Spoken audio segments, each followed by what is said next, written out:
Now's the time when we find out what is the answer to the following question. What does President Trump really feel about climate change, about global warming? Let's bring in someone who can answer the question. His name is Ed Russo. He's President Trump's top environmental advisor. So what do you say, Ed? How does the president feel really, deep down, about global warming? Well, if it's global warming or it's climate change or it's sea level rise, it's all about clean air and clean water, and that's what he's been focused on as a private citizen. That's what he wants to be focused on as president, and that there are better ways of handling items that clean up the air and make sure it has a better effect on clean air and the climate change than just CO2s. Does he believe that the Earth is warming and that is the result of human activity? I mean, that's the real question here, isn't it? Well, the big question is what are the behaviors of human activity and what can humans do to change their ways and make things better? And the focus really has to be on cleaning up toxic waste sites and landfills and brownfields. That was not the question that I asked. What does President Trump feel about whether or not the planet is warming and who's responsible? Is it human beings? What does he think? Well, human beings contribute to this, but it's not a question of whether you believe in climate change or not. It's a question of whether you understand it.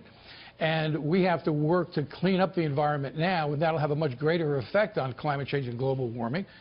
And that's where our focus must be. So, I mean, he wants to cut the Environmental Protection Agency budget significantly. He wants to cut various rules and regulations. That's how he's going about taking care of climate business, right? Well, what he's trying to do is streamline EPA and make it more responsive and make it more results-oriented. It's important to recognize that we're spending a lot of time talking about climate change when we should be cleaning up things that affect climate change.